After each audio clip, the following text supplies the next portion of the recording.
Hello, Internet. My name is John Ray. I'm the owner of Paint Green and Peak Brothers Professional Painting. We do interiors, exteriors, and cabinetry. I'm here with Sean Courtney as part of my ongoing series to introduce my local community to awesome entrepreneurs in the San Diego area. Sean is the owner of Community Mortgage. He helped me with my mortgage, and we had a great experience working with him and his team. Sean, you founded Community Mortgage. Tell us a little bit about that and when did you get started? Yeah, my wife and I are partners in the business, and we founded it in 2009. I'd been in the business for a few years at that point, but we really saw the opportunity to move away from sort of the transactional model that my industry is really it's really prevalent in, and really build relationships with our clients so that we could help them really make better decisions around real estate and the debt that often accompanies it. Yeah, right on. Well, we definitely got that from you guys, and I feel like we become friends over the whole process of buying this home and getting to know each other that way too. So, the real estate market right now in San Diego, it's kind of crazy. It's was up really high. Now it's starting to come down a little bit, but there's not a lot of availability, not a lot of homes that are on the market for sale. What's going on right now in the San Diego market, and what can you tell us about that? Yeah, well, there's a lot to unpack to that. And funny enough, I happen to have some presentation, some materials that I had presented to a group yesterday. So I'm Awesome. happy to share some of that with you. But just kind of in the setup, right? Like San Diego's a really nice place to live, right? Like, so it's never been super cheap to buy a home here, especially as we've seen the economy of San Diego really grow and mature, where we've got like multiple different verticals here. It's always been an awesome place to live, culturally and weather-wise, but now we've got the economy really underlying that. So I'm going to just share my screen real quick here. Go ahead. Um, yeah, so when I'm talking to people, I mean, the first thing we kind of talk about, we want to understand the market that we're operating in, but really for a lot of people, they don't take enough time to really understand their own personal economy. So that's something I really find is important for them to do.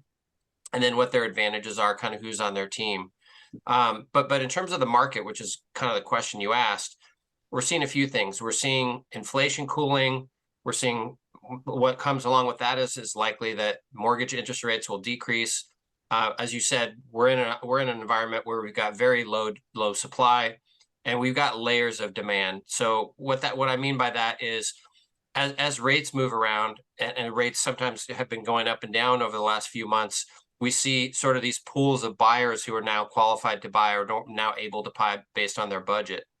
So data wise, kind of what I mean by that, this is inflation from like 2018 through 2021 or 2000 early 2020 here.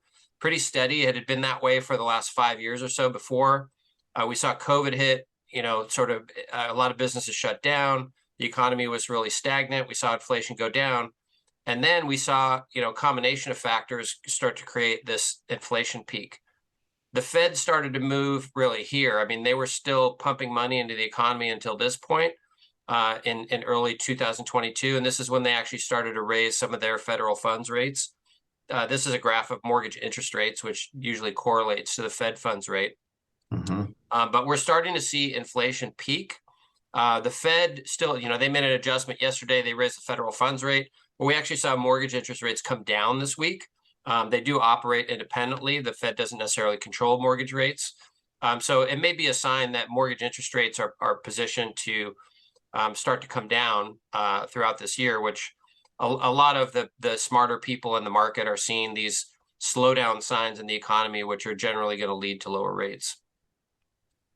Got it. So even Um, though the Fed raised rates, the mortgage rates came down.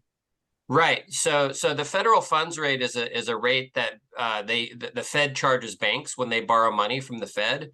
So it will influence the liquidity that a bank has and how cheaply they would be willing to lend something on a mortgage or on a car loan or on a credit card. So it influences it, but it's not a perfect correlation. Right. And in fact, the mortgage bonds are traded on a completely separate market that I kind of keep an eye on. Right. I mean, that the other thing you touch base on, and really what's to really understand an economic market, we want to understand the supply and demand. So this is the inventory. This is a nationwide slide. Right. So this really shows us the inventory of housing over the last 22 years or so.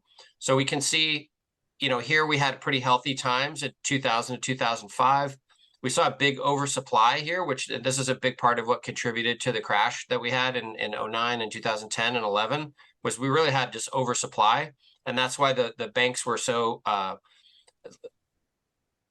reckless, I would say, in terms of some of the lending policies that they had. Sure. Here we are in 2023. We've had 2 years in a row. We feel this in San Diego, obviously. It's a nice place, but it's really a nationwide problem that's been happening. And so we're seeing a low supply, and also we're seeing a high demand. So this next chart shows the births by year. So this is kind of organized a little bit by generation, but part of what happened is the normal person who puts pressure on the housing market is 30 to 35 years old. They're forming a household, they're getting married, they're having kids. And we saw a dip in those births that happened in the 1972 to 1976 time. And that's what's here. So that's what was happening in 2008, 2009. We had oversupply and we had a lower demand because we had a lot fewer first-time home buyers at that time. As we're now in a later time, now it's 2022, we have this big spike of millennials that are now turning 32, 33, 34. We have another big spike of Gen Zers that are coming in another 10 years or so. And we have a chronic undersupply. If we look at local data for San Diego, this is data for the last 10 years. This background is supply. This foreground is demand. And we can see sort of a pretty healthy market for the most part. We've got a bit of a gap there. We've got a couple months supply of houses on the market. But then we saw the craziness of 2020 and 2022, where there's basically no supply, but high demand. And then when rates started to go up last year, we saw this supply start to return. But now here we are again today. We've kind of gotten through the end of 2022 and 2023, and we still, again, have a very narrow gap between supply, and we've seen demand start to come back. Yeah. So we're in a tight market, and we might be at a market where, if we're thinking about the old land west, wagon trains back in the day, and like everyone go and just take the land, we might be back in like a 2020 or 2021 type of environment. And so what we counsel people as they're considering buying homes is to think about the psychology of the market. A lot of the messaging from the media right now is fear, right? Like it's hey, it's too unaffordable. It's a bad time to buy a house in San Diego, and they're not wrong about the first part. It is very tough. The affordability is tough in San Diego, but the underlying market mechanisms are such that that's probably not going to get better. We don't have supply just all of a sudden coming on the market somewhere, and now in fact we're starting to see more demand again. We may see rates come down more throughout this year. And so I think when we're thinking about the market, we want to think about it. Oftentimes when people are saying it's not a good time to buy is actually the best time to buy. Right. This is kind of when the seller is fearful. They're afraid they need to sell. And so this is sort of where the media reporting is right here. But we actually may be in this market here. We may have hit a bottom, and now we're starting to see lower rates. We're seeing more demand. We may be on the next run up, at least based on the data I'm seeing. So how do you know what the right thing to do is? I mean, are you trying to time the market, and is that important, or is it more about like your personal situation and whether you're personally ready to buy or not? Yeah, that's a great question. So yeah, absolutely. So it's very difficult to time the market, first of all. Second of all, you're not choosing when to buy something versus not buy it. You're choosing when to stop renting and start owning. So we want to frame it that way. And so one of the things we talk to people about when we sit down with them is we really take a really thorough personal inventory, really an assessment of where they are in their life, what their goals are, what their finances look like. We're not the United States, and actually many countries financial literacy is not necessarily something that's taught or talked about a lot, but Yeah. we go deep on that and really like figure out what people's relationship with money is, what their goals with money are. Sometimes it's a little gauche to talk about money, but we need to have these conversations if we want to help people make good decisions. Especially Especially when you're talking about buying a house, you need to put all your cards out on the table when you're talking to a trusted expert like yourself and really show what's going on financially so that you can help people make the best decision for themselves. right. Yeah. So what Yeah. are some of the things? Sorry, go ahead. Yeah, no, I was going to say that, and that's what that process is people are making really big decisions in life. Buying a home is on a top 10 list somewhere of, momentous things that happen in people's lives. So, and being in the industry from 2005, I had a lot of difficult calls with people in 2010 and 11 and 12 who I can't afford my payment. I need to sell my house. It's not worth as much as what I paid for it, and I owe more on it than it's worth. So, I certainly understand the consequences of a bad real estate decision, and I don't, I'm very careful with my clients to make sure that we're understanding what they're doing, they're understanding the process, and that I'm really looking at it as someone who's in a part of my life where I have seen a lot of this with my clients, and I've seen the steps to success, and I'm able to share those. Yeah, right on. Well, he definitely helped us get some of the things in order that we needed to in order to be able to be competitive and make some of the competitive offers that we did. Back when we bought the house, every house was getting like 10, 12 offers put onto it. Houses were going for $100,000 over what they were being asked. What's the market like right now, and what are some things that people can be doing in order to make themselves more competitive and be in a position to be able to have some advantages in this kind of a buying market? Well, we're starting to see that kind of market again. I wouldn't say we're completely in that market yet. But as I said, some of the underlying factors are there in terms of supply and demand.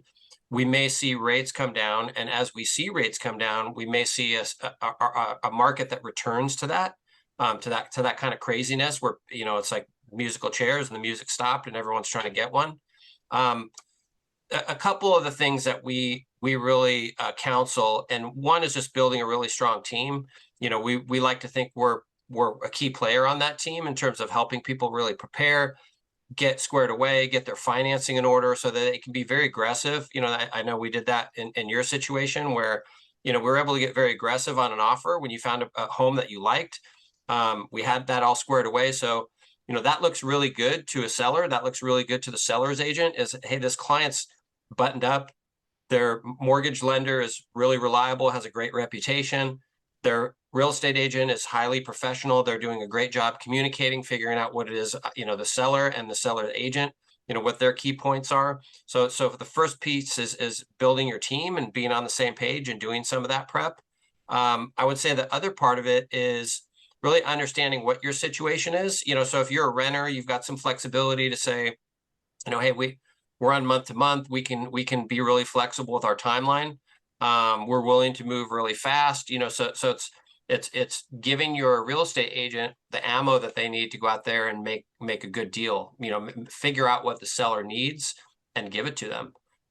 It's not always about price. Sometimes they do have to get to a certain level because they have other needs in their life and they want to get the best price. But I've heard and seen many times where sellers agents don't take the highest because the client's not committed to the property, or the lender's not particularly reliable, or the real estate agent's not doing a good job communicating, and it's not someone they want to trust their client to.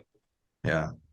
I saw that too when we were bidding against other homes. So great. Well, for the sake of not turning this into a huge video, I'm going to cut it off there. Any last little tidbits that you'd like to share? No, just, I think one of the things is people are afraid to talk to someone like me or talk to a real estate agent before they think they're ready. Because unfortunately, my industry has done a terrible job and is very salesy. But, if you find the right person, if you find someone, like our company, we're very consultative. We're going to help people game plan. It can be an invasive and scary process, but understand that it is a process. And when you're doing big things, you've got to take some of these maybe uncomfortable steps to get yourself going toward a big goal. Yeah. And it all starts by just seeing where you're at, getting a baseline, having a conversation with Sean, and he can advise you on what needs to be done in order to get yourself in a place where you are ready to start putting offers out on houses and taking that step. So awesome. Well, thank you so much, Sean. Like I said, again, I can't recommend Sean and the Community Mortgage enough. We had a great experience working with you and your entire team. So to anybody who's watching this video, know that Sean and his team has my full endorsement. And I hope that this has been valuable for you to get a little snapshot of what's going on in the market right now, and it give you an idea of somebody who would be a great person to talk to start taking steps towards the dream of home ownership. Thank you, John. Appreciate your kind words and for having me on. Thank you, Sean.